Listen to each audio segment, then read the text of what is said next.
Hello, welcome to the Daily Devotion. I'm Kathy Morris, pastor of the Dixon United Methodist Church. Psalm 84 is a beautiful song of praise. It gives words of praise and thanksgiving, expressions of joy for that wonderful gift we are given as we are able to live and be in God's presence. The psalm expresses the thrill of being in the temple in Jerusalem that was understood to be God's dwelling place on earth.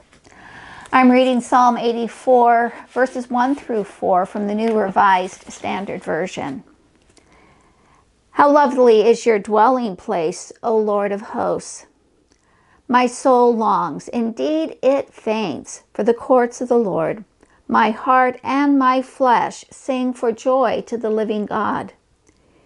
Even the sparrow finds a home, and the swallow a nest for herself, where she may lay her young at your altars, O Lord of hosts, my King and my God.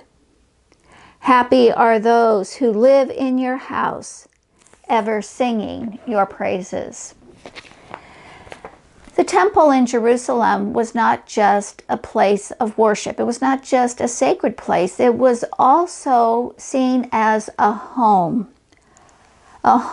for all, including birds. During World War II, homes were lost in bombings and fire, and people in London and other cities in England had to create home in new ways.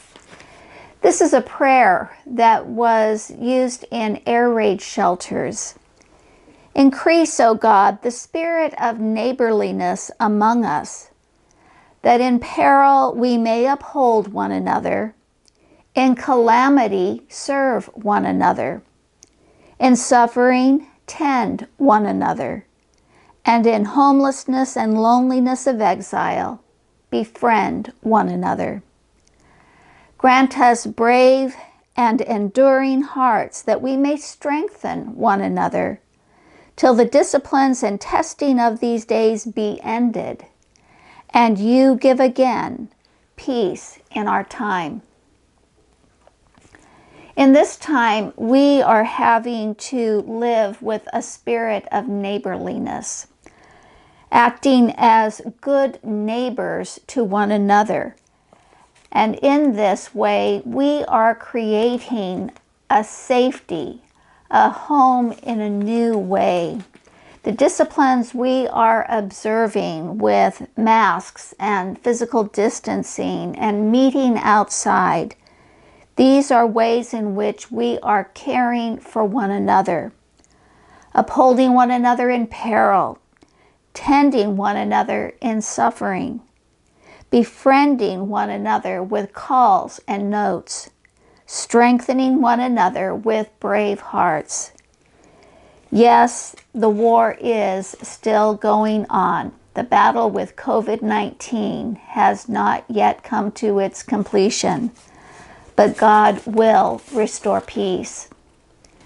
As a prayer exercise, in your journal, draw a house, and in your house, write the names of all the people you are caring for, physically, emotionally, socially, but most especially those you are caring for spiritually through your prayers.